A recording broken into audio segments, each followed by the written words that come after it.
Sense of Obligation by Harry Harrison, Part 3. Life was ended. Brion's mind contained nothing but despair and the pain of irretrievable loss. If his brain had been complete master of his body, he would have died there, for at that moment there was no will to live. Unaware of this, his heart continued to beat, and the regular motion of his lungs drew in the dreadful sweetness of the smoke-tainted air. With automatic directness, his body... "Ivdan, what you gonna do?" Telt asked, even his natural exuberation stilled by this. Brion only shook his head as the words penetrated. What could he do? What could possibly be done? "Follow me," a voice said in guttural Desan through the opening of a rear window. The speaker was lost in the crowd before they could turn. Aware now, Brion saw a native move away from the edge of the crowd and turn in their direction. It was Ulv. "Turn." "The car, that way." He punched Telt's arm and pointed. "Do it slowly and don't draw any attention to us." There was sudden hope which he kept himself from considering. The building was gone and the people in it all dead. That fact had to be faced. "What's going on?" Telt asked. "Who was that talked in the window?" "A native, that one up ahead.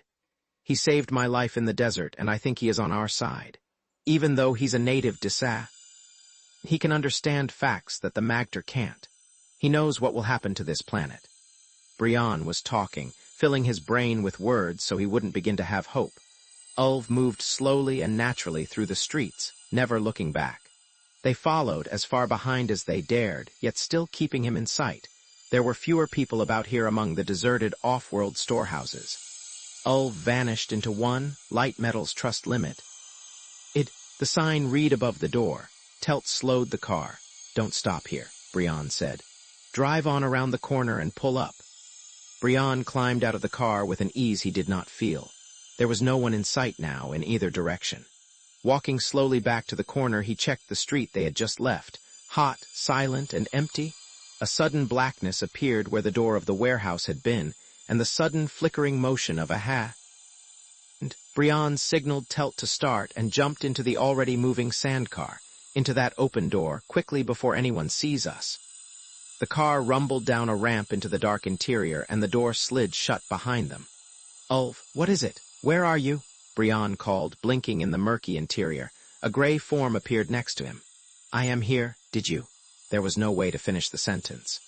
"I heard of the raid. The Magter call. Altogether, all of us, they could to help them carry explosives.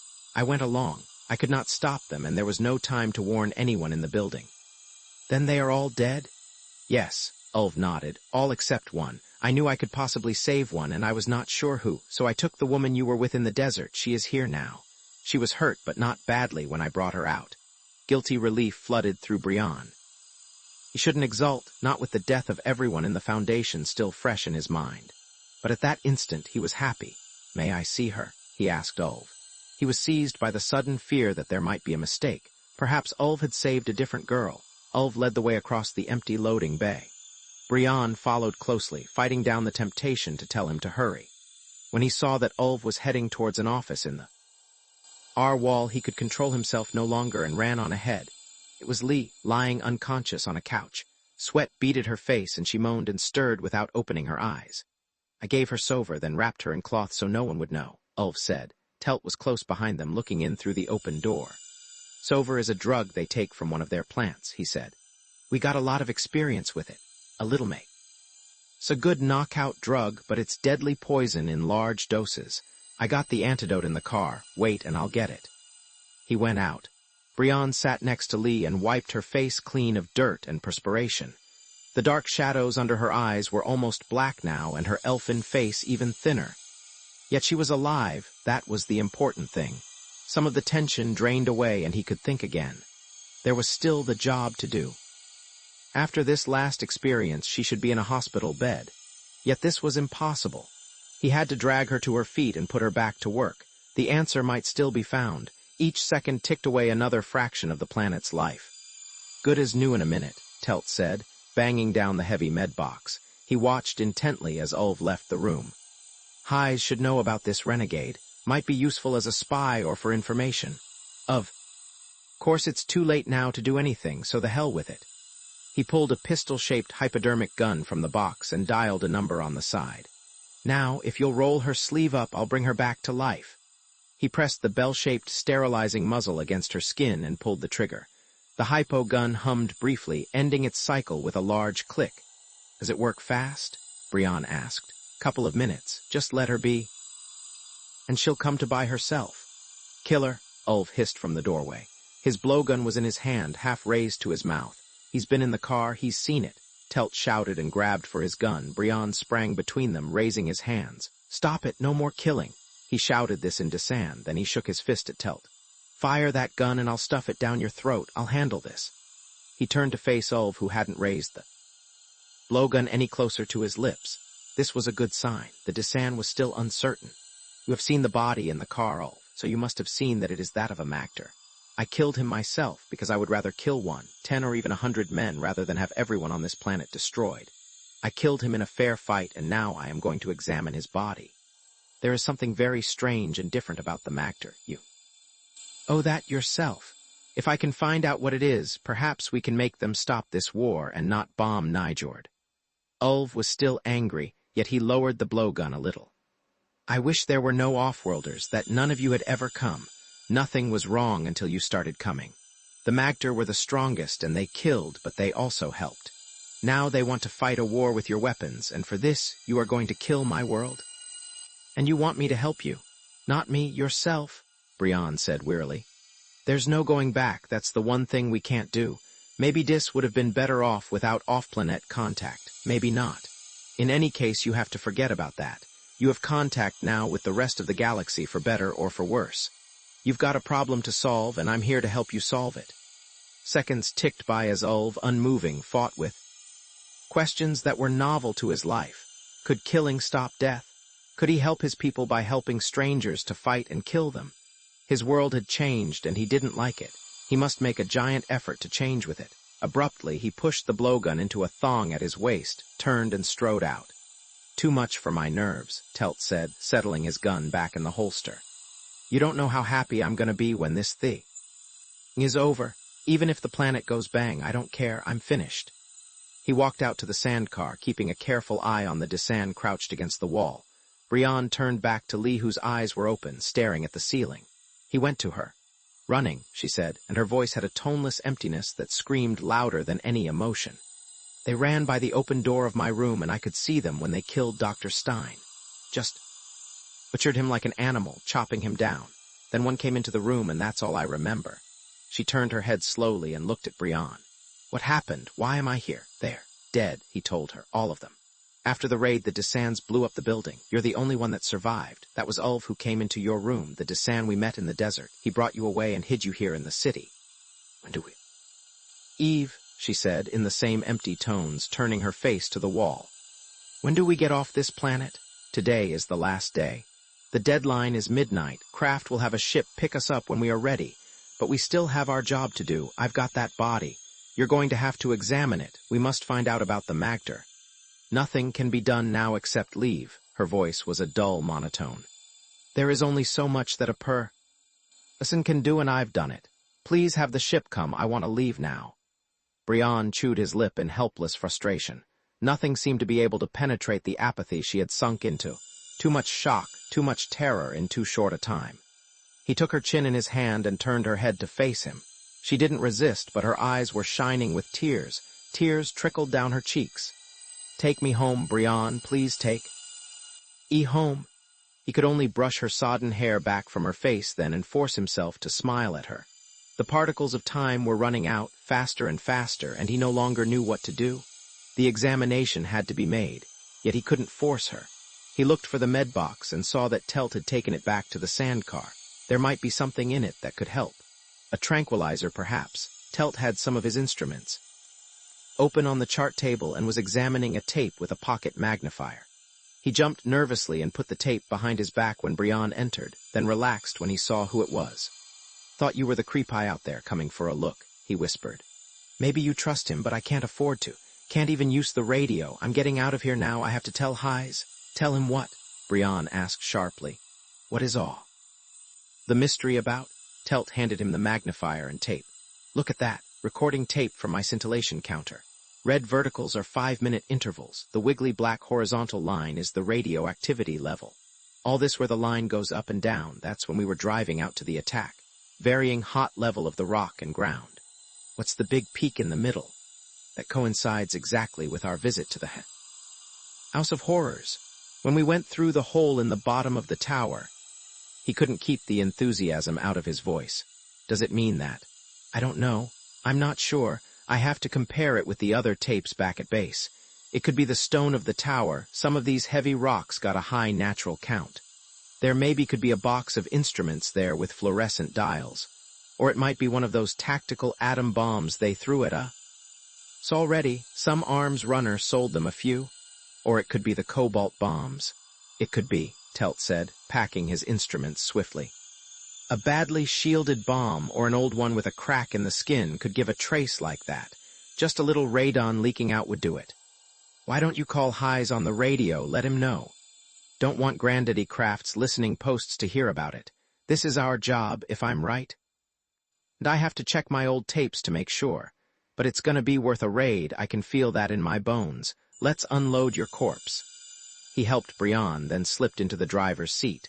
Hold it, Brion said. Do you have anything in the med box I can use for Lee? She seems to have cracked. Not hysterical, but withdrawn. Won't listen to reason, won't do anything but lie there and ask to go home. Got the potion here? Telt said, cracking the med box. Slaughter syndrome is what our medic calls it. Hit a lot of our boys. Grow up all your life hating the idea of violence. It goes rough when you have to start killing people. Guys break up, break down, go to pieces lots of different ways. The medic mixed up this stuff. Don't know how it works, probably tranquilizers and some of the cortex drugs. But it peels off recent memories. Maybe for the last 10, 12 hours.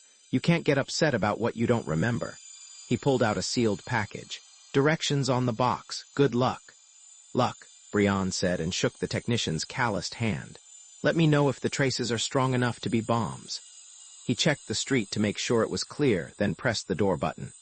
The sandcar churned out into the brilliant sunshine and was gone, the throb of its motor dying in the distance. Brion closed the door and went back to Lee. Ulv was still crouched against the wall. There was a one-shot disposable hypodermic in the box. Lee made no protest when he broke the seal and pressed the needle against her arm. She sighed and her eyes closed again. When he saw she was resting easily, he dragged in the tarpaulin-wrapped body of the Magter. A workbench ran along one wall, and he struggled the corpse up onto it. He unre. At the tarpaulin, and the sightless eyes stared accusingly up into his. Using his knife, Brion cut away the loose, blood-soaked clothing. Strapped under the clothes, around the man's waist, was the familiar collection of Disan artifacts. This could have significance either way. Human or humanoid, it would still have to live on Dis. Brion threw it aside along with the rest of the clothing. Nude, pierced, bloody, the corpse lay before him, in every external physical detail. The man was human. Brion's theory was becoming more preposterous with each discovery. If the Magter weren't alien, how could he explain their complete lack of emotions? A mutation of some kind. He didn't see how it was possible. There had to be something alien about the dead man before him. The future of a world rested on this flimsy hope. If Telt's lead to the bombs proved to be false, there would be no hope left at all. Lee was still unconscious when he looked at her. There was no way of telling how long the coma would last. He would probably have to waken her out of it, but didn't want to do it too early. It took an effort to control his impatience, even though he knew the drug needed time to work in. He finally decided on at least a minimum of an hour before he should try to disturb her. That would be noon, 12 hours before destruction. One thing he should do was get in touch with Professor Commander Kraft. Maybe it was being defeatist, yet he had to make sure that they had a way off this planet if the mission failed. Kraft had installed a relay radio that would forward calls from his personal set. If this relay had been in the Foundation building, contact was broken. This had to be found out before it was too late. He thumbed on his radio and sent the call. The reply came back instantly. This is Fleet Communications. Will you please keep this circuit open? Commander Kraft is waiting for this call, and it is being put directly through to him now. Kraft's voice broke in while the operator was still talking. Who is making this call? Is it anyone from the Foundation? The old man's voice was shaky with emotion. Brandd here. I have Lee Moores with me. No more. Are there no other survivors from The disaster that destroyed your building. That's it. Other than us, it's a complete loss. With the building and all the instruments gone, I have no way to contact our ship in orbit. Can you arrange to get us out of here if necessary? Give me your location. A ship is coming now. I don't need a ship now, Brion interrupted. Don't send it until I call. If there is a way to stop your destruction, I'll find it. So I'm staying to the last minute if necessary.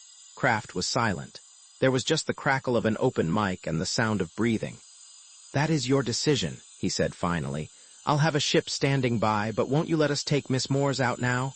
No, I need her here. We are still working, looking for. What answer can you find that could possibly avert destruction now? His tone was between hope and despair. Brion couldn't help him. If I succeed, you'll know. Otherwise, that will be the end of it. End of transmission. He switched the radio off. Lee was sleeping easily when he looked at her, and there was still a good part of the hour left before he could wake her. How could he put it to use? She would need tools, instruments to examine the corpse. There were certainly none here. Perhaps there were some he could find in the ruins of the foundation building. With this thought, he had the sudden desire to see the wreckage up close and talk to the men he had seen working there. There might be other survivors. He had to find out. Ulv was still crouched against the wall in the outer room. He looked up angrily when Brion came over, but said nothing. Will you help me again? Brion asked. Stay and watch the girl while I go out. I'll be back at noon. Ulv didn't answer. I am still looking for the way to save Dis, Brion said. Go, I'll watch the girl. Ulv spat the words in impotent fury. I do not know what to do. You may be right. Go, she will be safe with me. Brion slipped out into the deserted street and, half running, half walking, made his way towards the rubble that had been the Cultural Relationships Foundation. He used a different course than the one they had come by, striking first towards the outer edge of the city. Once there, he could swing and approach from the other side, so there would be no indication where he had come from. The Magter might be watching, and he didn't want to lead them to Lee and the stolen body. Turning a corner, he saw a sandcar stopped in the street ahead. There was something familiar about the lines of it. It could be the one he and Telt had used, but he wasn't sure. He looked around, but the dusty, packed dirt street was white and empty, shimmering in silence under a sun. Staying close to the wall and watching carefully, Brion slipped towards the car. When he came close to the rear tracks, he was positive it was the one he had been in the night before. What was it doing here? Silence and heat filled the street. Windows and doors were empty, and there was no motion in their shadows. Putting his foot on a bogie wheel, he reached up and grabbed the searing metal rim of the open window. He pulled himself up and stared at Telt's smiling face, smiling in death. The lips pulled back to reveal the grinning teeth, the eyes bursting from the head, the features swollen and contorted from the deadly poison. A tiny, tufted dart of wood stuck innocently in the brown flesh on the side of his neck. Roman 15 Brion hurled himself backward and sprawled flat in the dust and filth of the road. No poison dart sought him out. The empty silence still reigned. Telt's murderers had come and gone. Moving quickly, using the bulk of the car as a shield, he opened the door and slipped inside. They had done a thorough job of destruction. All of the controls had been battered into uselessness. The floor was a junk heap of crushed equipment, intertwined with loops of recording tape bulging like mechanical intestines. A gutted machine, destroyed like its driver. It was easy enough to reconstruct what had happened. A car had been seen when they entered the city, probably by some of the Magter who had destroyed the foundation building.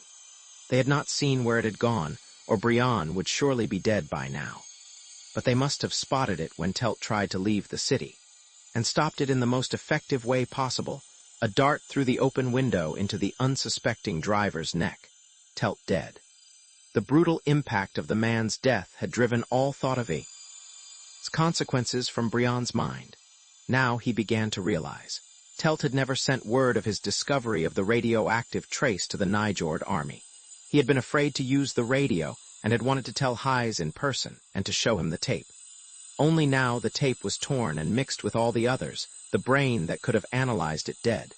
Brion looked at the dangling entrails of the radio and spun for the door. Running swiftly and erratically, he fled from the sandcar. His own survival and the possible survival of Dis depended on his not being seen near it. He must contact Highs and pass on the information. Until he did that, he was the only off-worlder on Dis who knew which Magter tower might contain the world-destroying bombs. Once out of sight of the sandcar, he went slower, wiping the sweat from his streaming face. He hadn't been seen leave. In the car, and he wasn't being followed. The streets here weren't familiar, but he checked his direction by the sun and walked at a steady, fast pace towards the destroyed building.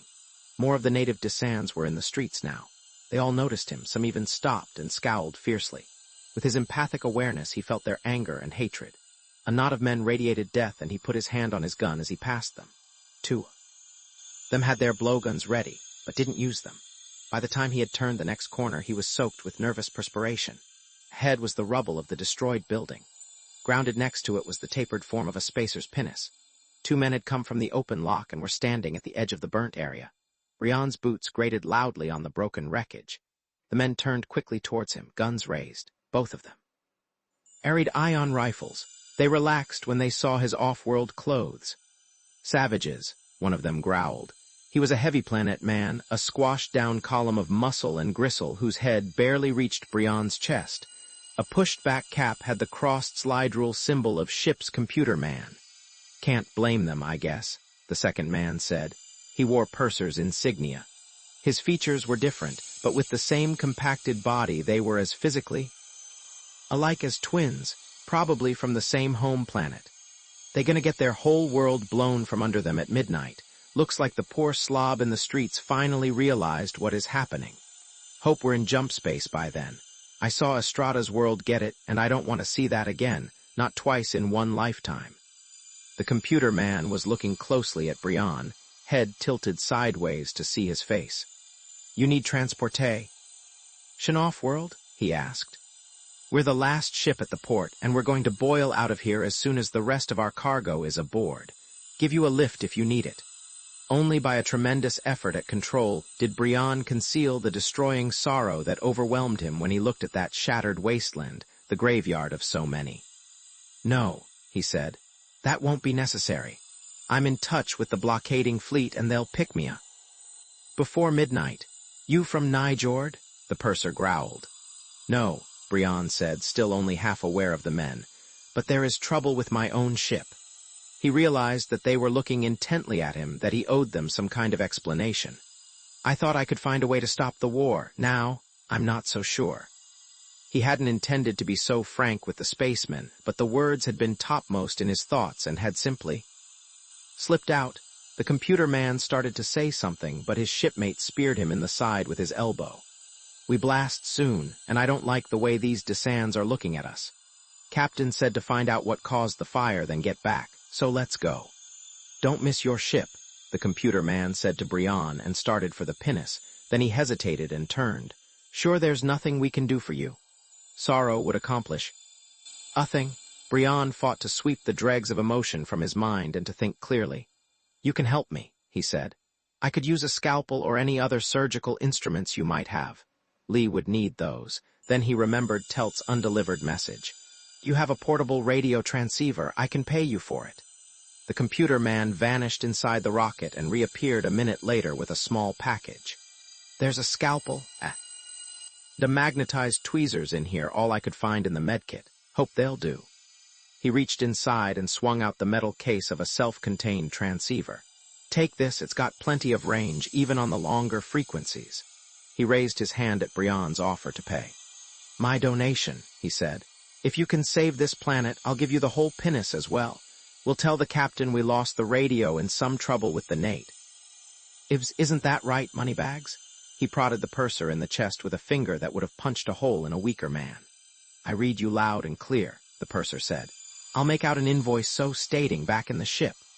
They were both in the pinnace then, and Brion had to move fast to get clear of the takeoff blast. Sense of obligation, the spaceman had felt it too. The realization of this raised Brion's spirits a bit as he searched. Through the rubble for anything useful, he recognized part of a wall still standing as a corner of the laboratory.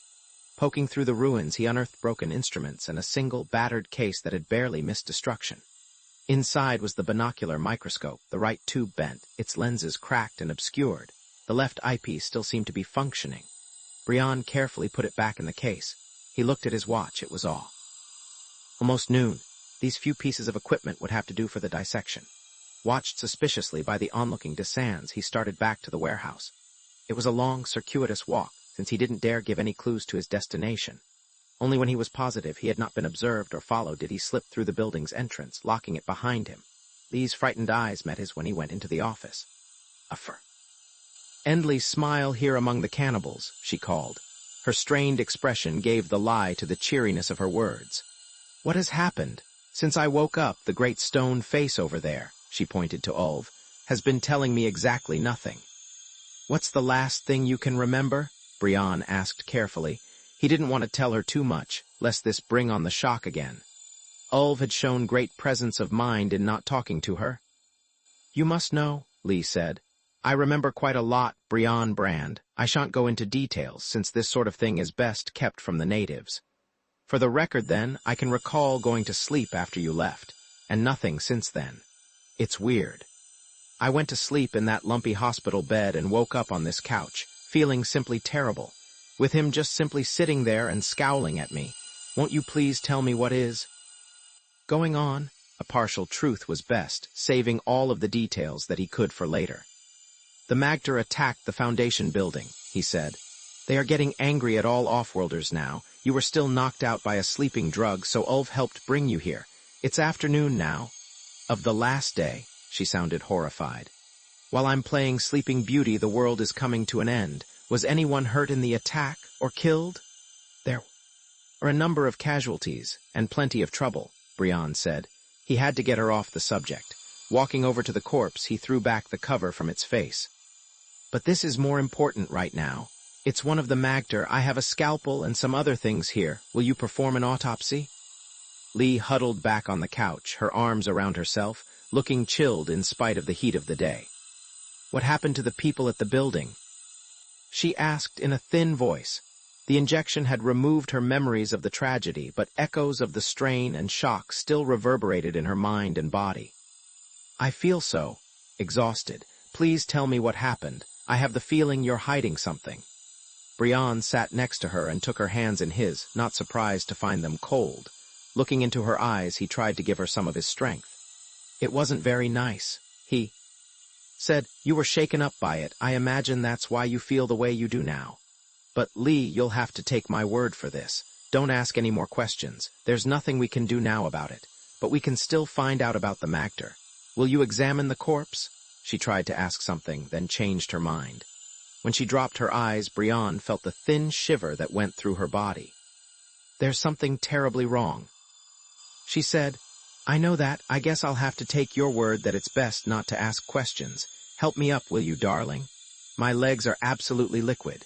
Leaning on him, with his arm around her supporting most of her weight, she went slowly across to the corpse. She looked down and shuddered. "Not what you would call a natural death," she said. Ulv watched intently as she took the scalpel out of its holder. "You don't have to look at this," she told him in halting Desan. "Not if you don't want to." "I want to," he told her, not taking his eyes from the body. "I have never seen a Magter dead before or without covering like ordinary people." He continued to stare fixedly.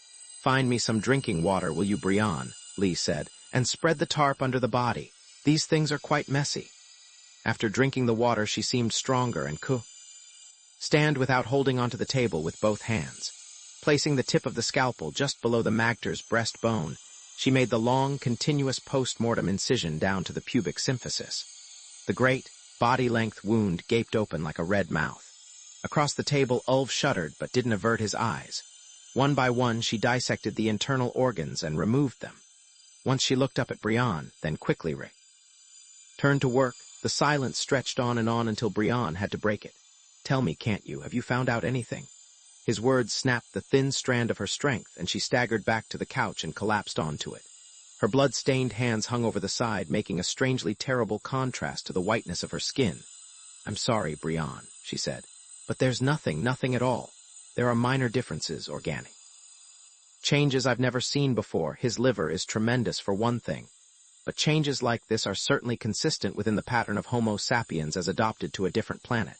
He's a man, changed, adopted, modified, but still just as human as you or I." "How can you be sure?" Brion broke in. You haven't examined him completely, have you? She shook her head now. Then go on, the other organs, his brain. In a microscopic examination. Here, he said, pushing the microscope case towards her with both hands. She dropped her head onto her forearms and sobbed. Leave me alone, can't you? I'm tired and sick and fed up with this awful planet. Let them die. I don't care. Your theory is false, useless. Admit that, and let me wash the filth from my hands. Sobbing drowned out her words. Brion stood over her and drew in a shuddering breath. Was he wrong? He didn't dare think about that. He had to go on. Looking down at the thinness of her bent back with the tiny projections of her spine pushing through the thin cloth, he felt an immense pity, a pity he couldn't surrender to. This thin, helpless, frightened woman was his only resource. She had to work. He had to make her work. Ijhel had done it, used projective empathy to impress his emotions upon Brion. Now Brion. Us do it with Lee. There had been some sessions in the art, but not nearly enough to make him proficient. Nevertheless, he had to try. Strength was what Lee needed. Aloud he said simply, you can do it. You have the will and the strength to finish. And silently, his mind cried out the order to obey, to share his power now that hers was drained and finished. Only when she lifted her face and he saw the dried tears did he realize that he had succeeded. You will go on, he asked simply. Lee merely nodded and rose to her feet. She shuffled like a sleepwalker, jerked along by invisible strings. Her strength wasn't her own, and it reminded him unhappily of that last event of the 20s when he had experienced the same kind of draining activity. Wiping her hands roughly on her clothes, she opened the microscope case. The slides are all broken, she said. This will do. Brion told her, crashing his heel through the glass partition. Shards tinkled and crashed to the floor. He took some of the bigger pieces and broke them to rough squares that would fit under the clips on the stage. Lee accepted them without a word. Putting a drop of the Magter's blood on the slide, she bent over the eyepiece. Her hands shook when she tried to adjust the focusing. Using low power, she examined the specimen, squinting through the angled tube. Once she turned the substage mirror a bit to catch direct the light streaming in the window. Brion stood behind her, fists clenched, forcefully controlling his anxiety. What do you see? He finally blurted out. Phagocytes, platelets, leukocytes. Everything seems normal. Her voice was dull, exhausted, her eyes blinking with fatigue as she stared into the tube. Anger at defeat burned through Brion, even faced with failure. He refused to accept it. He reached over her shoulder and savagely twisted the turret of microscope until the longest lens was in position. If you can't see anything, try the high power. It's there. I know it's there. I'll get you a tissue specimen. He turned back to the disemboweled cadaver. His back was turned, and he did not see the sudden stiffening of her shoulders, or the sudden eagerness that seized her fingers as they adjusted the focus. But he did feel the wave of emotion that welled from her, impinging directly on his empathic sense. What is it? He called to her as if she had spoken aloud. Something here, she said, in this leukocyte. It's not a normal structure, but it's familiar. I've seen something like it before, but I just can't remember. She turned away from the scope and unthinkingly pressed her gory knuckles to her forehead. I know I've seen it, Biff. Or, Brion squinted into the deserted microscope and made out a dim shape in the center of the field.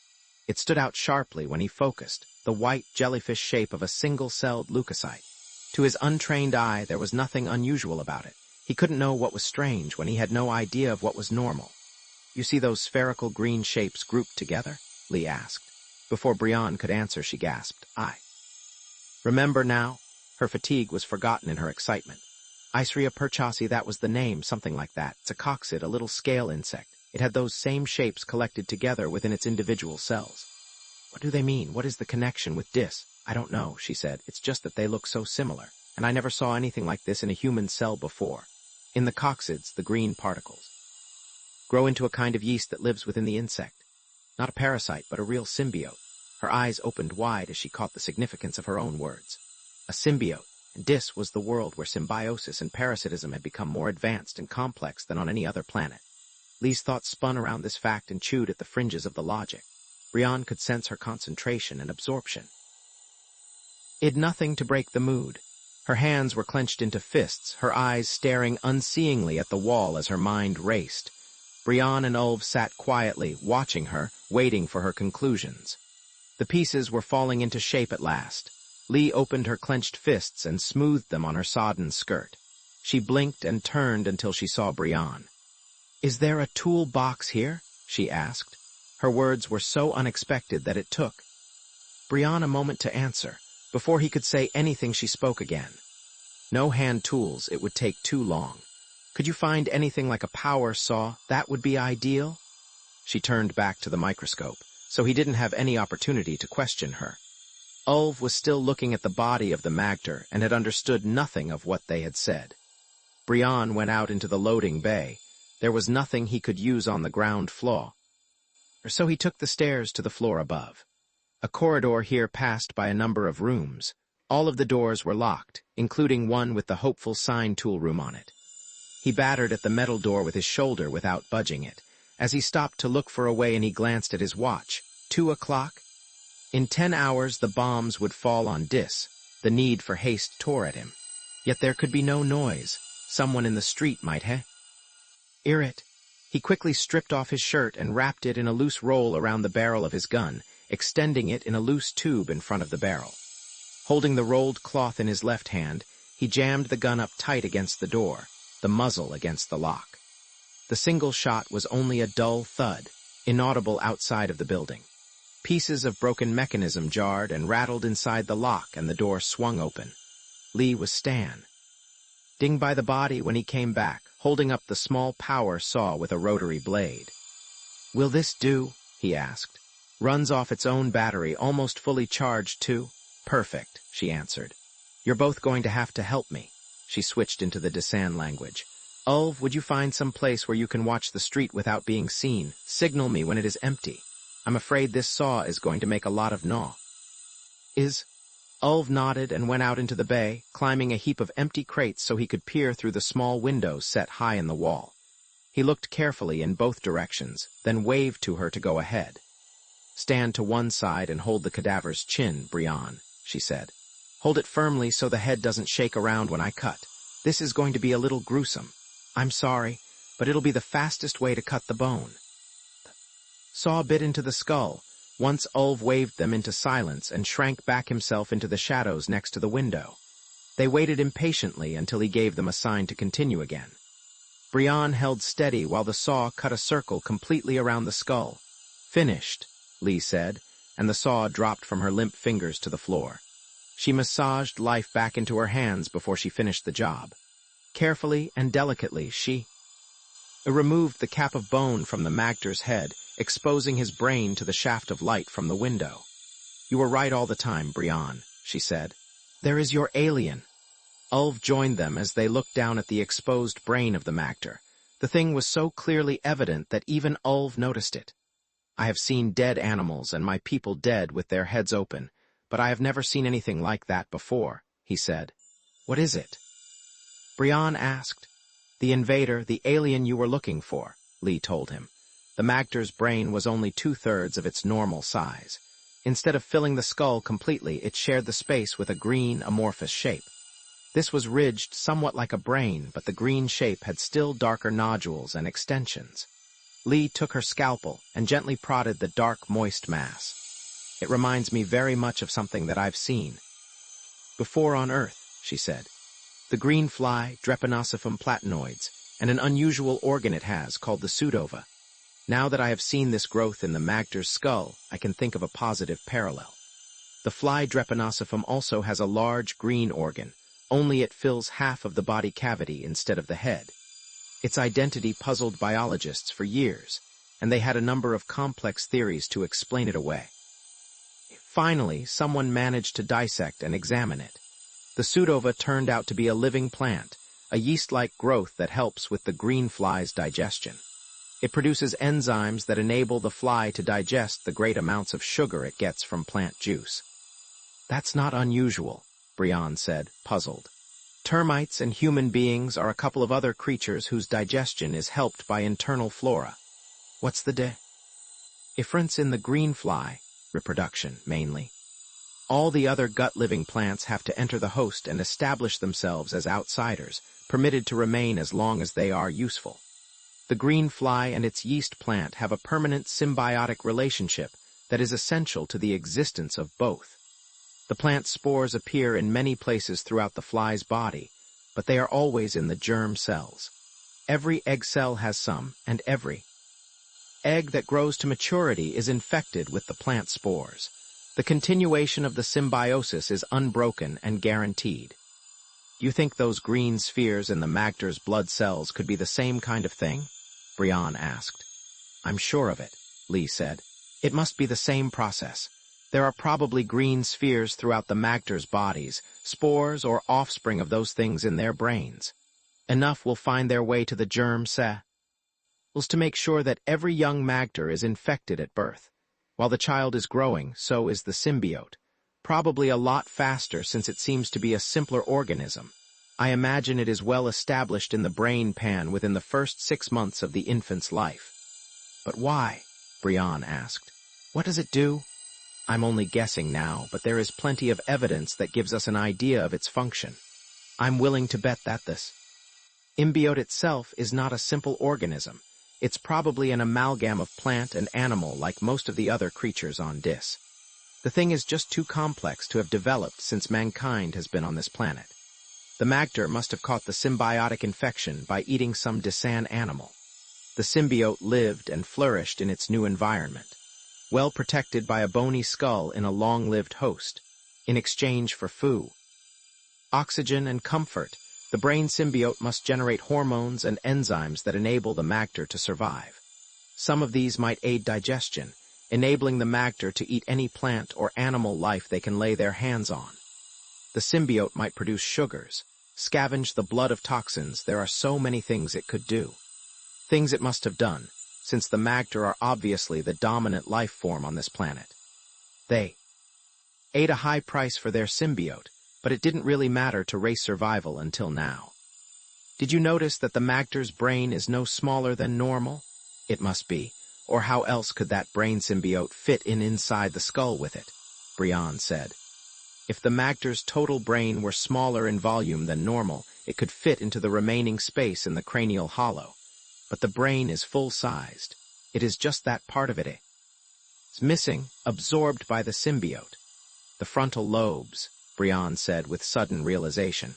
This hellish growth has performed a prefrontal lobotomy. It's done even more than that, Lee said, separating the convolutions of the gray matter with her scalpel to uncover a green filament beneath. These tendrils penetrate farther back into the brain, but always remain in the cerebrum. The cerebellum appears to be untouched, apparently just. The higher functions of mankind have been interfered with, selectively. Destruction of the frontal lobes made the magter creatures without emotions or ability for really abstract thought. Apparently they survived better without these. There must have been some horrible failures before the right balance was struck. The final product is a man-plant-animal symbiote that is admirably adapted for survival on this disaster world. No emotions to cause complications or desires that might interfere with pure survival. Complete ruthlessness. Mankind has always been strong on this anyway, so it didn't take much of a push. The other Disans, like Ulf here, managed to survive without turning into such a creature.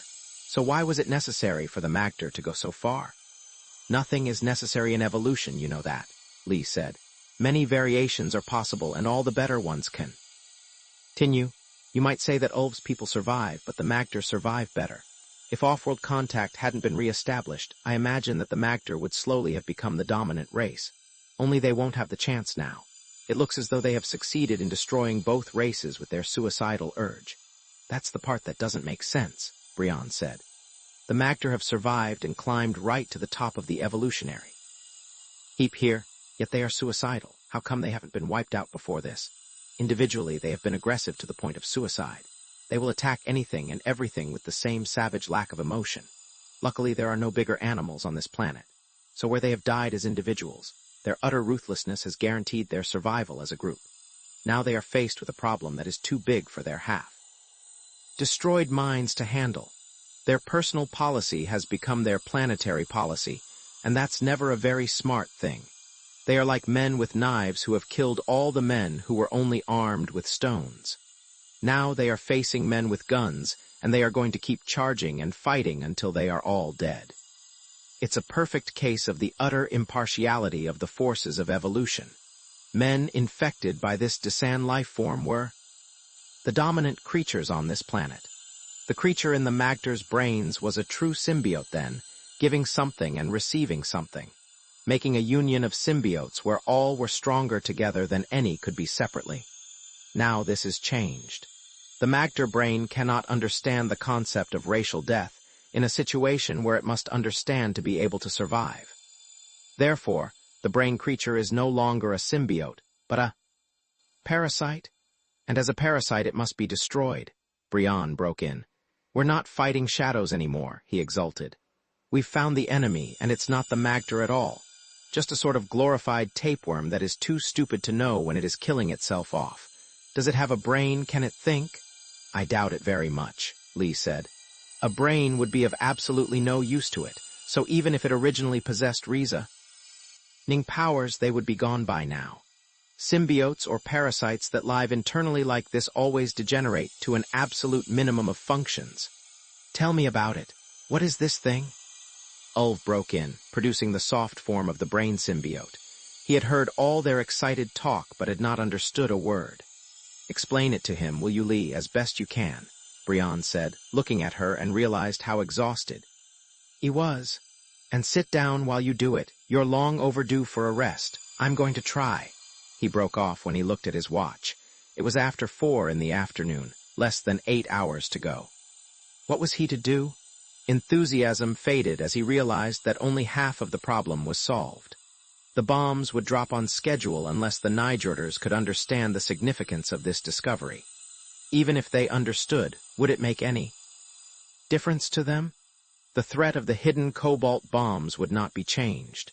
With this thought came the guilty realization that he had forgotten completely about Telt's death. Even before he contacted the Nijord fleet, he must tell Ihjel and his rebel army what had happened to Telt and his sandcar, also about the radioactive traces. They couldn't be checked against the records now to see how important they might be, but Ihjel might make another raid on the strength of the suspicion. This call wouldn't take long, then he would be free to tackle Professor Commander Kraft. Carefully setting the transmitter on the frequency of the rebel army, he sent out a call to Ihjel. There was no answer. There was always a chance the set was broken. He quickly twisted the transmitter to the frequency of his personal radio, then whistled in the microphone. The received signal was so loud that it hurt his ears. He tried to call Ihjel again and was relieved to get a response this time.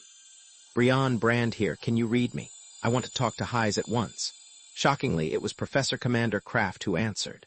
I'm sorry, Brion, but it's impossible to talk to Ihjel.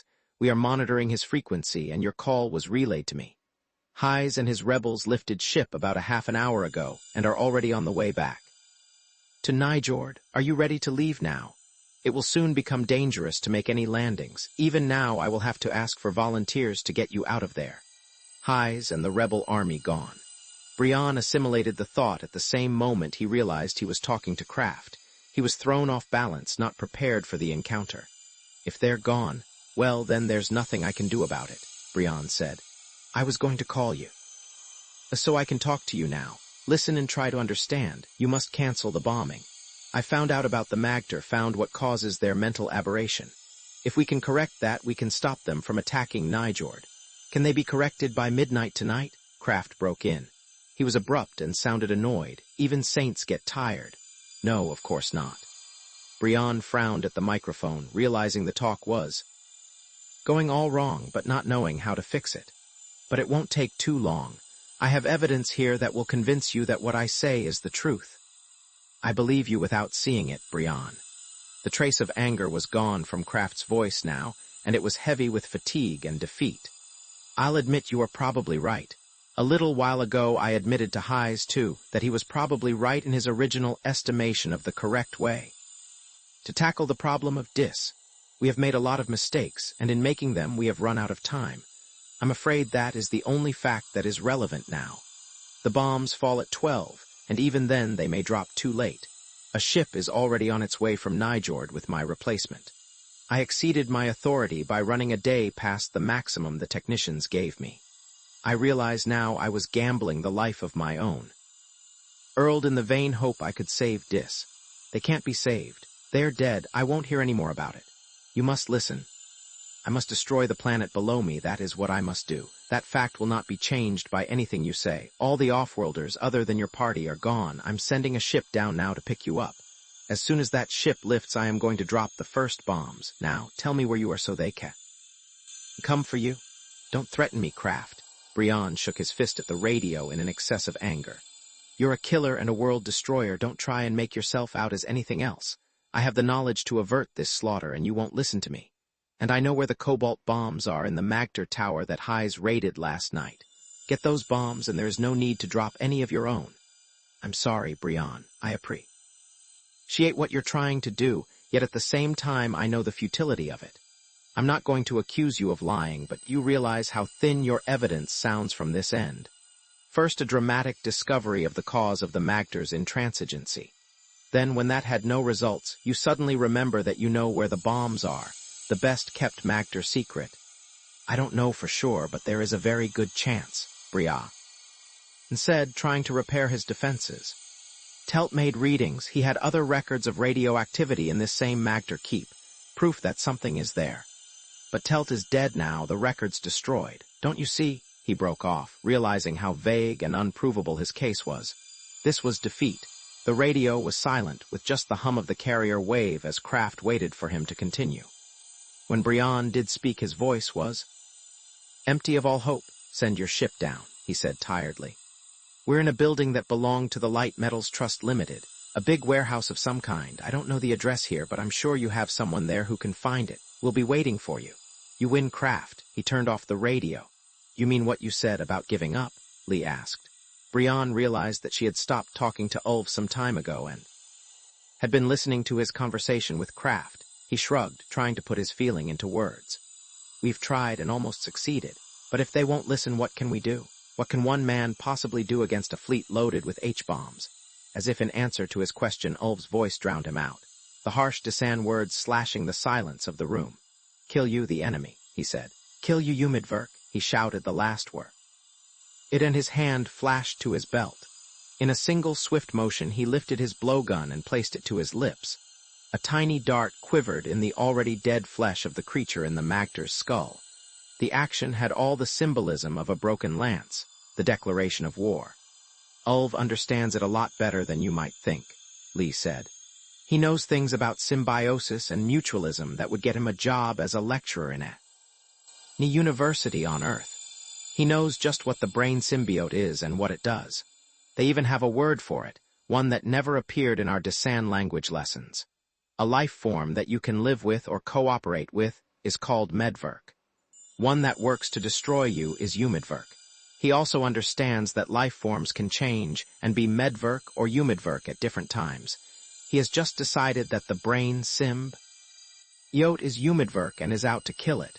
So will the rest of the Desans as soon as he can show them the evidence and explain. You're sure of this? Brion asked, interested in spite of himself. Positive. The Desans have a very absolute attitude towards survival. You should realize that. Not the same as the Magter, but not much different in the results. They will kill the brain symbiote, even if it means killing every Magter who harbors one. If that is the case, we can't leave now, Brion said. With these words, it suddenly became very clear what he had to do. The ship is coming down now from the fleet. Get in it and take the body of the Magter. I won't go. Where will you be? She asked, fighting the Magter.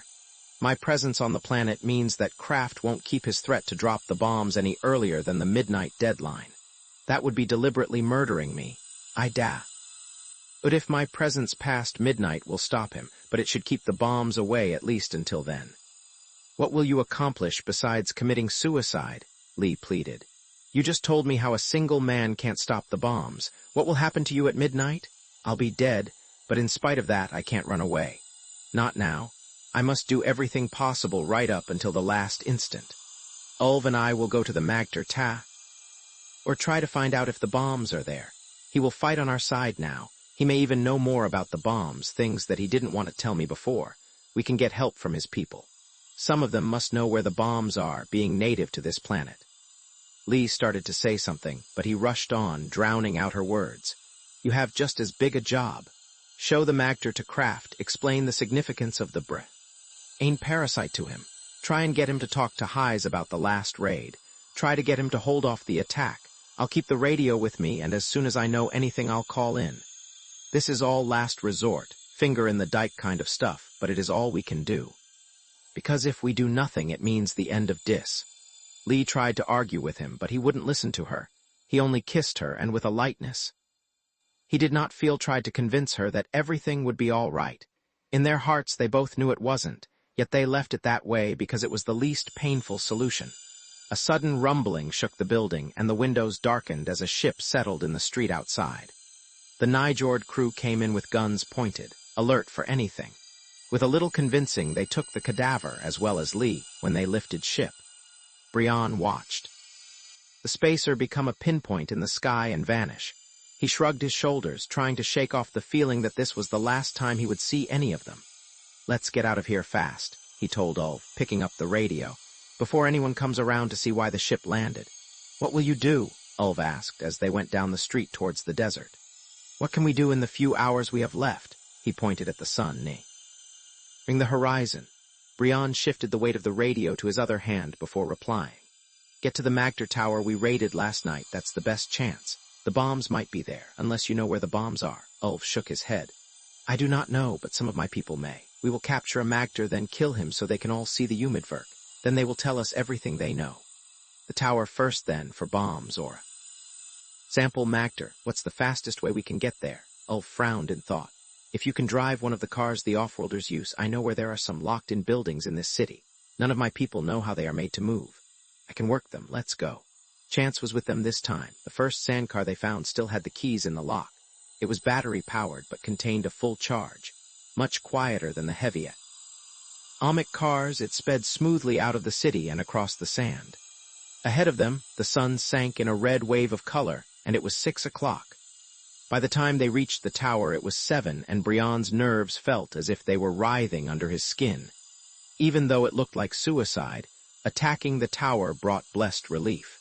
It was movement and action, and for moments at a time he forgot the bombs hanging over his head.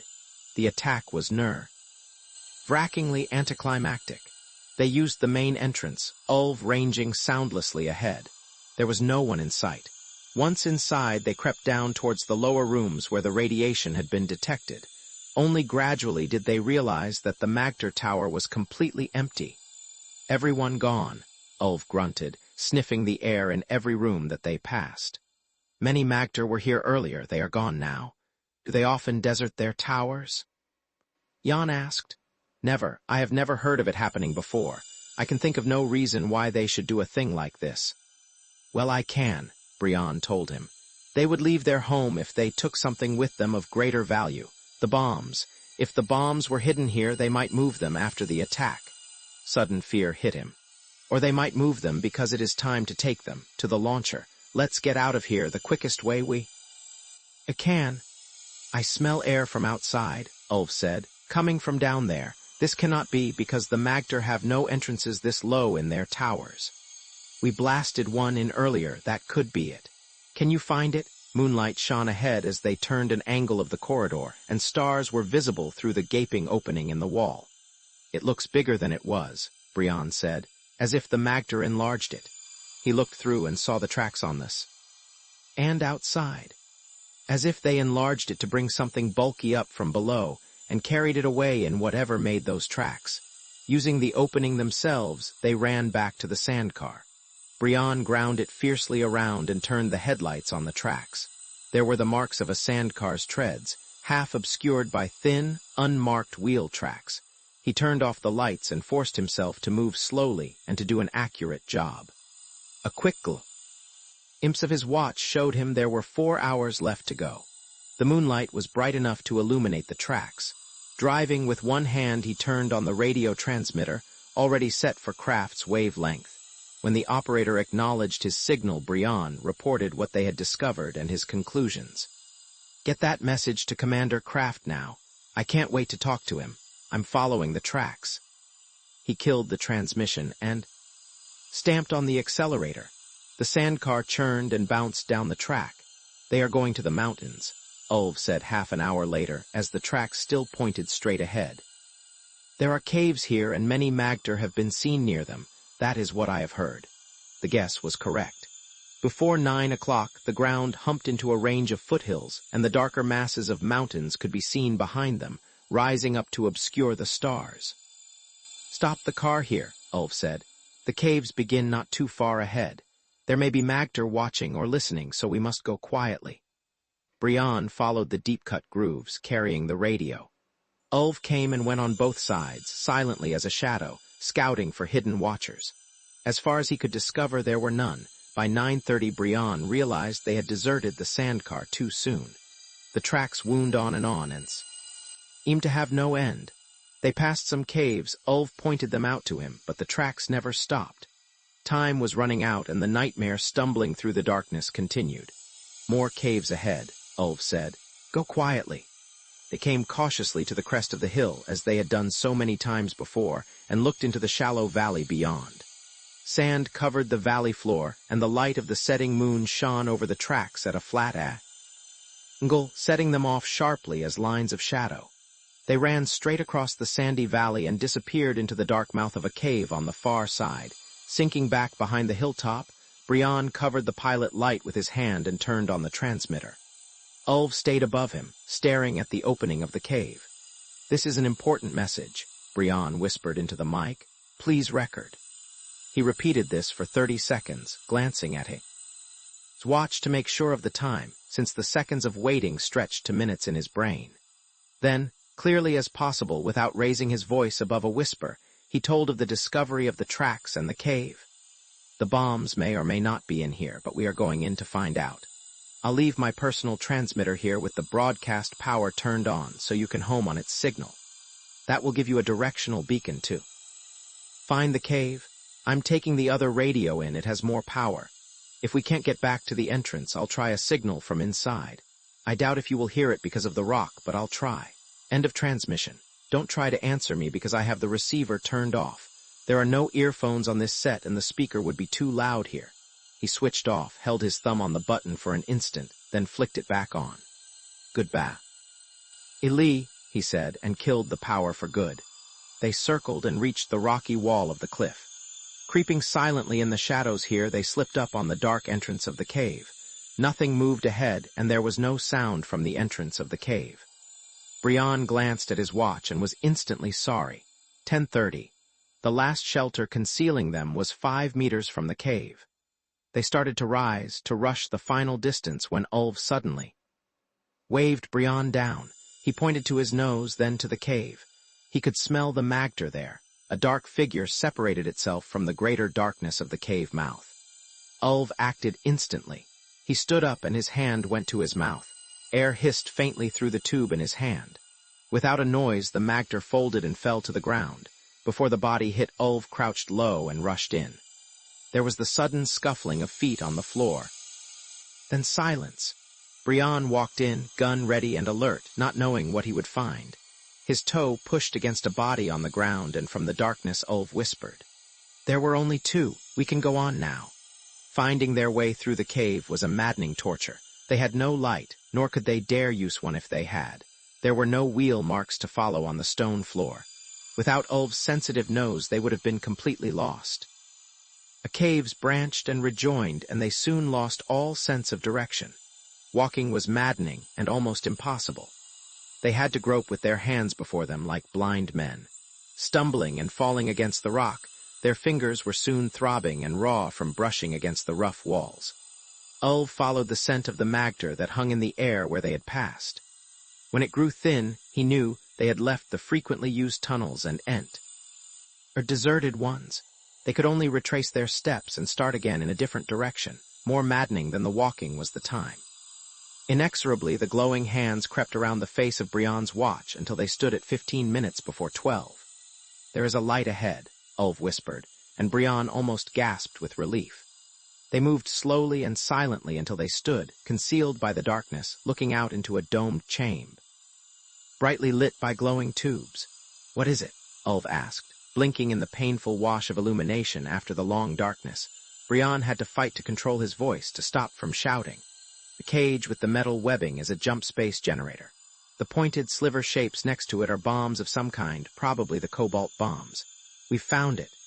His first impulse was to instantly send the radio call that would stop the way. Ting fleet of H-bombers, but an unconvincing message would be worse than no message at all. He had to describe exactly what he saw here so the Nijorders would know he wasn't lying. What he told them had to fit exactly with the information they already had about the launcher and the bombs. The launcher had been jury-rigged from a ship's jump space generator. That was obvious. The generator and its controls were neatly cased and mounted. Cables ran from them to a roughly constructed cage of woven metal straps, hammered and bent into shape by hand. 3 technicians were working on the equipment. Brion wondered what sort of bloodthirsty war lovers the Magter had found to handle the bombing for them. Then he saw the chains around their necks and the bloody wounds on their backs. He still found it difficult to have any pity for them. They had been obviously willing to accept money to destroy another planet, or they wouldn't have been working here. They had probably rebelled only when they had discovered how suicidal the attack would be. 13 minutes to midnight, cradling the radio against his chest, Brion rose to his feet. He had a better view of the bombs now. There were 12 of them, alike as eggs from the same deadly clutch. Pointed like the bow of a spacer, each one swept smoothly back for its 2 meters length to a sharply chopped-off end. They were obviously incomplete, the warheads of rockets. One had its base turned towards him, and he saw 6 projecting studs that could be used to attach it to the missing rocket. A circular inspection port was open in the flat base of the bomb. This was enough. With this description, the Nijorders would know he couldn't be lying about finding the bombs. Once they realized this, they couldn't destroy this without first trying to neutralize them. Brion carefully counted 50 paces before he stopped. He was far enough from the cavern so he couldn't be heard, and an angle of the cave cut off all light from behind him. With carefully controlled movements, he turned on the power, switched the set to transmit, and checked the broadcast frequency. All correct. Then, slowly and clearly, he described what he had seen in the cavern behind. He kept his voice emotionless, recounting facts, leaving out anything that might be considered an opinion. It was 6 minutes before midnight when he finished. He thumbed the switch to receive and waited. There was only silence. Slowly, the empty quality of the silence penetrated his numbed mind. There were no crackling atmospherics nor hiss of static, even when he turned the power full on. The mass of rock and earth of the mountain above was acting as a perfect grounding screen, absorbing his signal even at maximum output. They hadn't heard him. The Nijord fleet didn't know that the cobalt bombs had been discovered before their launching. The attack would go ahead as planned. Even now, the bomb bay doors were opening, armed H-bombs hung above the planet, held in place only by their shackles. In a few minutes, the signal would be given, and the shackles would spring open. The bombs drop clear? Killers? Brion shouted into the microphone.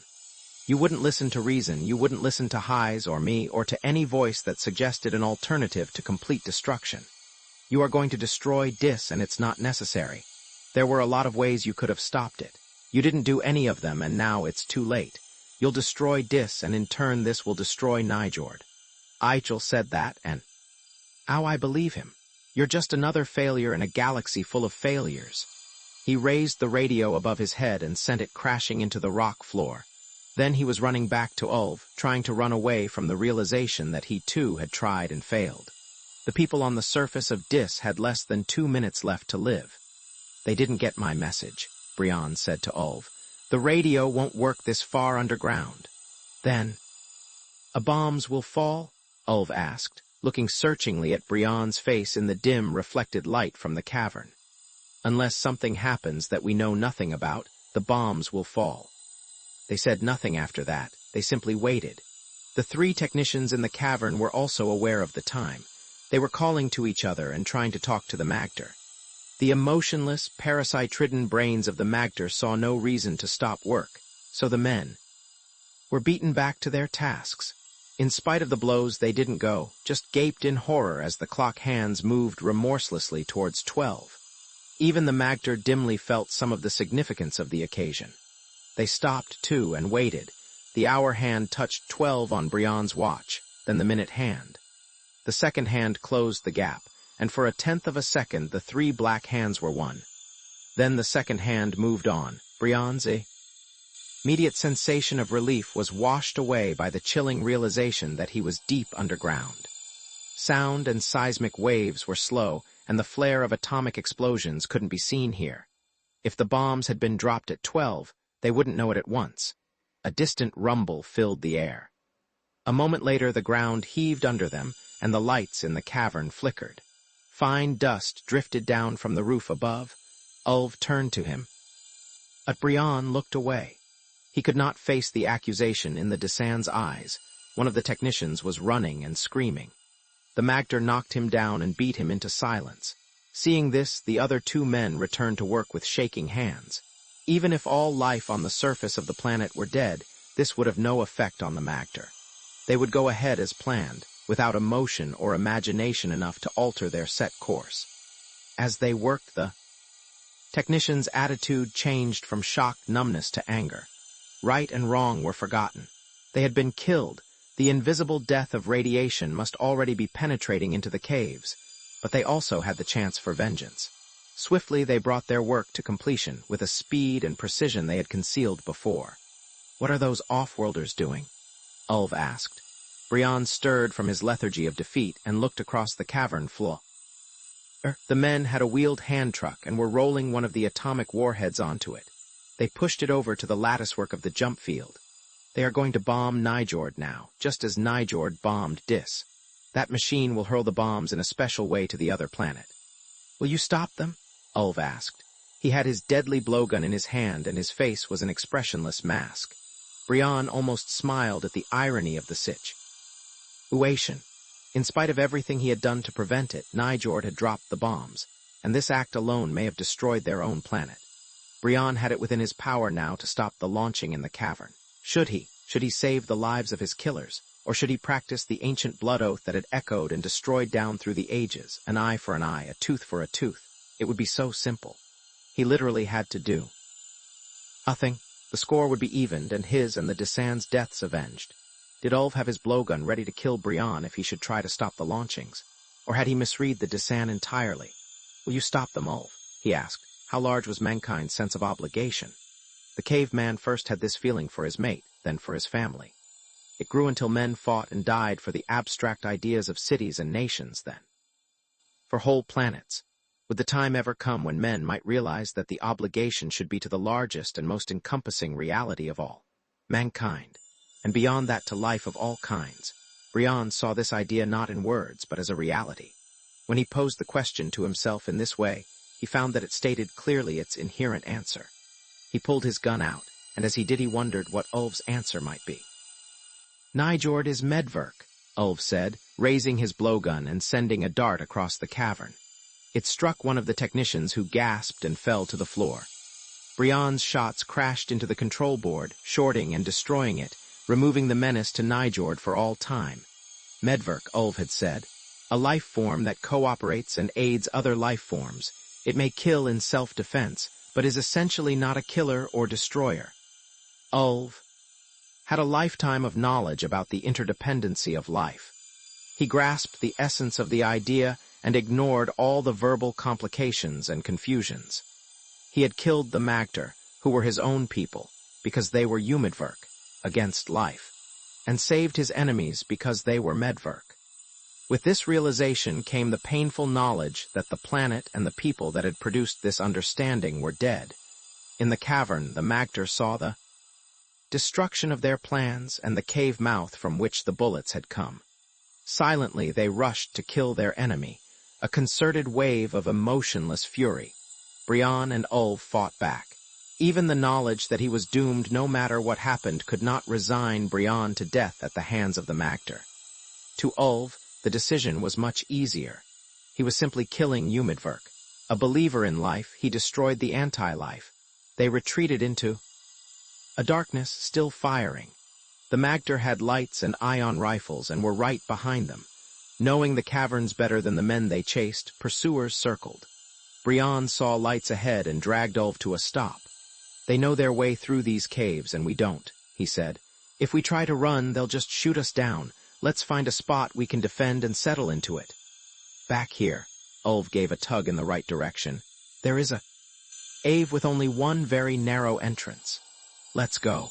Running as silently as they could in the darkness, they reached the deadened cavern without being seen. What noise they made was lost in other footsteps that echoed and sounded through the connecting caves. Once inside, they found cover behind a ridge and waited. The end was certain. The magter ran swiftly into their cave, flashing his light into all the places of concealment. The beam passed over the two hidden men, and at the same instant Brion fired. The shot boomed loudly as the magter fell. Even if his loss was not known, the shot would surely have been heard. Before anyone else came into the cave, Brion ran over and grabbed the still-functioning light.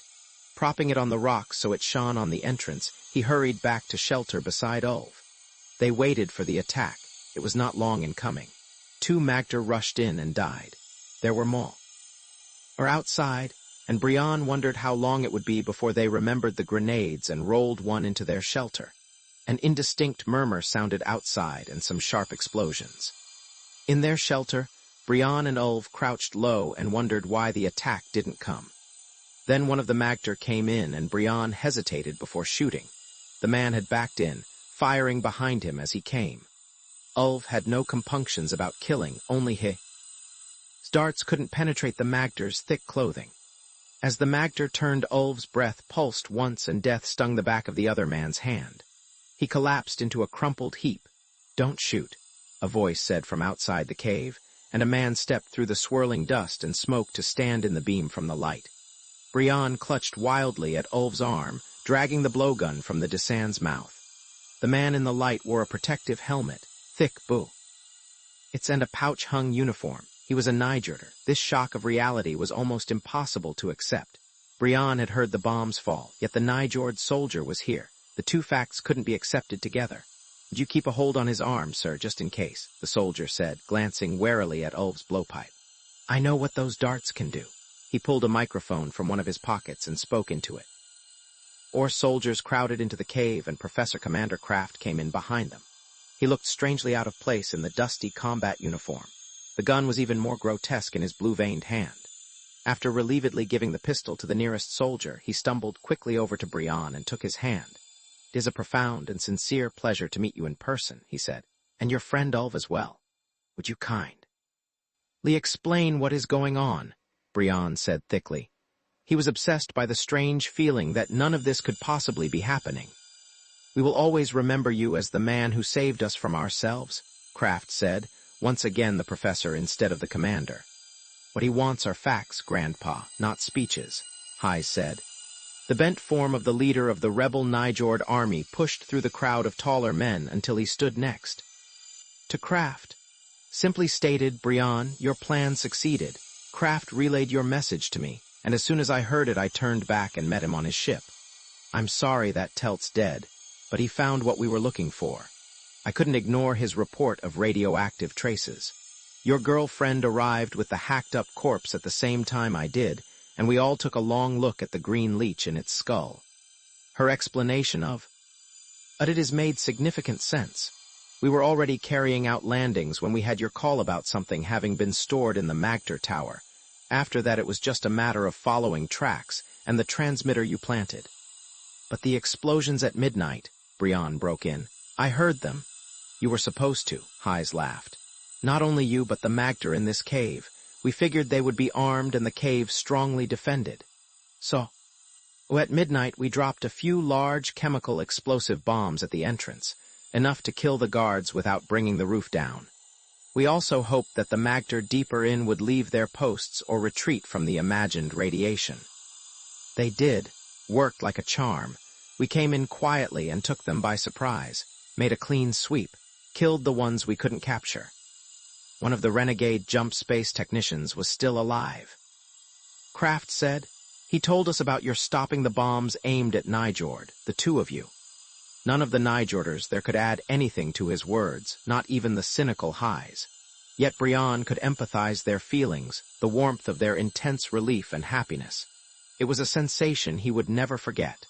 "There is no more war," Brion translated for Ulv, realizing that the Desan had understood nothing of the explanation. As he said it, he realized that there was one glaring error in the story. "You couldn't have done it," Brion said, astonished. "You landed on this planet before you had my message about the tower. That means you still expected the Magter to be sending their bombs to Nijord, and you made the landings in spite of this knowledge." "Of course," Professor Kraft said, astonished at Brion's lack of understanding. "What else could we do? The Magter are sick," Ihjel laughed a laugh. But at Brion's baffled expression, "You have to understand Nijord psychology," he said. "When it was a matter of war and killing, my planet could never agree on an intelligent course. War is so alien to our philosophy that it couldn't even be considered correctly.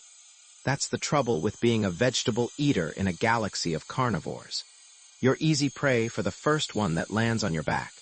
Any other planet would have jumped on them, actor with both feet and shaken the bombs out of them. We fumbled it so long it almost got both worlds killed. Your mind parasite drew us back from the brink." "I still don't understand," Brion said. "Why? Simple matter of definition. Before you came, we had no way to deal with the Magter here on Dis. They really were alien to us. Nothing they did made sense, and nothing we did seemed to have the slightest effect on them. But you discovered that they were sick, and that's something we know how to handle. We're united again. My rebel army was instantly absorbed into the rest of the Nijord forces by mutual agreement. Doctors and nurses are on the way here now. Plans were put underway to evacuate what part of the population we could until the bombs were found. The planet is united again and working hard. Because the Magter are sick, infected by a destructive life form?" Brion asked. "Exactly so," Professor Kraft said. "We are civilized after all. You can't expect us to fight a war, and you surely can't expect us to ignore the plight of sick neighbors." "No, you surely can't," Brion said, sitting down heavily. He looked at Ulv, who knew nothing of the incomprehensible speech. Beyond him, Ihjel wore his most cynical expression as he considered the frailties of his peep. Ihjel," Brion called out. "You translate all that into Desan and explain to Ulv. I wouldn't dare." Dis was a floating golden ball, looking like a schoolroom globe in space. No clouds obscured its surface, and from this distance, it seemed warm and attractive set against the cold darkness. Brion almost wished he were back there now, as he sat shivering inside the heavy coat. He wondered how long it would be before his confused body temperature controls decided to turn off the summer adjustment. Delicate as a dream, Lee's reflection swam in space next to the planet. She had come up quietly behind him in the spaceship's corridor, only her gentle breath and mirrored face telling him she was there. He turned quickly and took her hands in his. "You're looking better," he said. "Well, I should," she said, pushing her hair in an unconscious gesture with the back of her hand. "I've been doing nothing but lie in the ship's hospital, while you were having such a fine time this last week. Rushing around down there shooting all the Magter. Just gassing them," he told her. "The Nijorders can't bring themselves to kill anymore, even if it does raise their own casualty rate. In fact, they are having difficulty restraining the Desans led by Ulv, who are happily killing any Magter they see as being pure humidwerk. What will they do when they have all those frothing Magter madmen? They don't know yet," he said. "They won't really know until they see what an adult Magter is like with his brain parasite dead and gone. They're having better luck with the children. If they catch them early enough, the parasite can be destroyed before it has done too much damage." Lee shuddered delicately. "I hate to think of a Magter deprived of his symbiote," she said. "If his system can stand the shock, I imagine there will be nothing left except a brainless hulk. This is one series of experiments I don't care to witness. I rest secure in the knowledge that the Nijorders will find the most humane solution." "I'm sure they will," Brion said. "Now what about us?" she said disconcertingly. This jarred Brion. He didn't have her ability to put past horrors out of the mind by substituting present pleasures. "Well, what about us?" he said with masterful inappropriateness. She smiled and leaned against him. "You weren't as vague as that the night in the hospital room. I seem to remember a few other things you said. You can't claim you're completely indifferent to me, Brion Brandd. So I'm only asking you what any outspoken Avherian girl would. Where do we go from here? Get married?"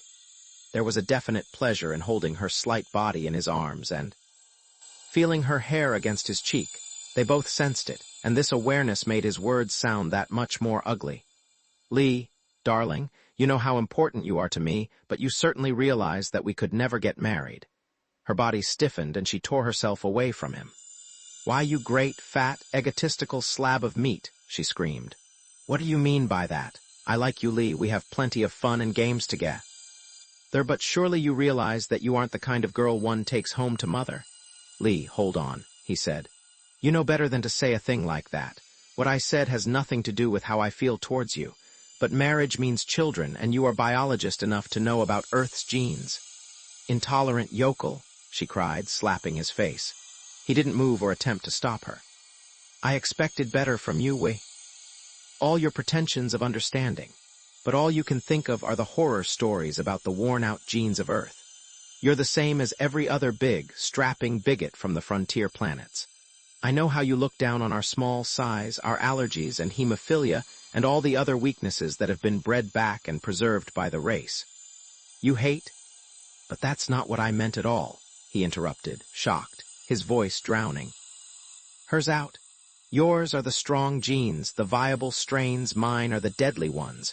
A child of mine would kill itself and you in a natural birth if it managed to live to term. You're forgetting that you are the original Homo sapiens. I'm a recent mutation. Lee was frozen by his words. They revealed a truth she had known but would never permit herself to consider. Earth is home, the planet where mankind developed, he said. The last few thousand years you may have been breeding weaknesses back into the genetic pool, but that's nothing compared to the 100 millions of years that it took to develop man. How many newborn babies live to be a year of age on Earth? Why, almost all of them. Earth is home, he said gently. When men leave home, they can adapt to different planets, but a price must be paid. A terrible price in dead infants. The successful. Mutations live, the failures die. Natural selection is a brutally simple affair. When you look at me, you see a success. I have a sister, a success too. Yet my mother had 6 other children who died when they were still babies, and at least 15 others that never came to term. You know these things, don't you, Lee? I know, she said, sobbing into her hands. He held her now, and she didn't pull away. I know it all as a biologist, but I am so awfully tired of being a biologist and top of my class and a mental match for any man. But when I think about you, I do it as a woman and can't admit any of this. I need someone, Brion, and I needed you so much because I loved you. She sniffed and pushed at her eyes. You're going home, aren't you? Back to Anvhar. When? I can't wait too long, he said unhappily. Aside from my personal once I find myself remembering that I'm a part of Anvhar, when you think of the number of people who suffered and died, or adapted so that I could be sitting here now, well, it's a little frightening. I suppose it doesn't make sense logically that I should feel indebted to them, but I do. Whatever I do now or in the next few years won't be as important as getting back to Anvhar, and I won't be going back with you. It was a full-at statement the way she said it, not a question. No, you won't be, he said. Lee was looking out of the port at Dis, and her eyes were dry now. Way back in my deeply buried unconscious, I think I knew it would end this way, she said. If you think your little lecture on the origins of man was a novelty, it wasn't. Just reminded me of a number of things my glands had convinced me to forget. In a way, I envy you your weight lift. A wife-to-be and your happy kiddies, but not very much. Very early in life, I resigned myself to the fact that there was no one on Earth I would care to marry. I always had these teenage dreams of a hero from space who would carry me off, and I guess I slipped you into the pattern without realizing it. Don't we look happy? Ihjel said, shambling towards them. Fall dead and make me even happier then, Lee snapped bitterly. Ihjel ignored the acid tone of her answer and sat down on the couch next to them. Since leaving command of his rebel Nijord army, he seemed much mellower. Going to keep on working for the Cultural Relationships Foundation, Brion? He asked. You're the kind of man we need. Brion's eyes widened as the meaning of the last words penetrated. Are you in the CRF? Field agent for Nijord, he said. I hope you don't think. Those helpless office types like Fossil or Merv really represented us there. They just took notes and acted as a front and cover for the organization. Nijord is a fine planet, but a gentle guiding hand behind the scenes is needed to help them find their place in the galaxy before they are pulverized. What's your dirty game, Ihjel? Lee asked, scowling. I've had enough hints to suspect for a long time that there was more to the sea. RF than the sweetness and light part I have seen. Are you people egomaniacs, power-hungry, or what? That's the first charge that would be leveled at us if our activities were publicly known, Ihjel told her. That's why we do most of our work undercover. The best fact I can give you to counter the charge is money. Just where do you think we get the funds for an operation this size? He smiled at their blank looks. Ihjel's. The records later so there won't be any doubt. The truth is that all our funds are donated by planets we have helped. Even a tiny percentage of a planetary income is large. Add enough of them together and you have enough money to help other planets. And voluntary gratitude is a perfect test if you stop to think about it. You can't talk people into liking what you have done. They have to be convinced. There have always been people on CRF worlds who knew about our work and agreed with it enough to see that we are kept in funds. Why are you telling me all this super-secret stuff? Lee asked. Isn't that obvious? We want you to keep on working for us. You can name whatever salary you like. As I've said, there is no shortage of ready cash. Ihjel glanced quickly at them both and delivered the clinching argument. I hope Brion will go on working with us too. He is the kind of field agent we desperately need, and it is almost impossible to find. Just show me where to sign, she said, and there was life in her voice once again. I wouldn't exactly call it blackmail, Brion smiled. Yet I suppose if you people can juggle planetary psychologies, you must find that individuals can be pushed around like chessmen. Though you should realize that very little pushing is required this time. Will you sign on? Ihjel asked. I must go back to Anvhar, Brion said, but there really is no pressing hurry. Earth, said Lee, is overpopulated enough as it is.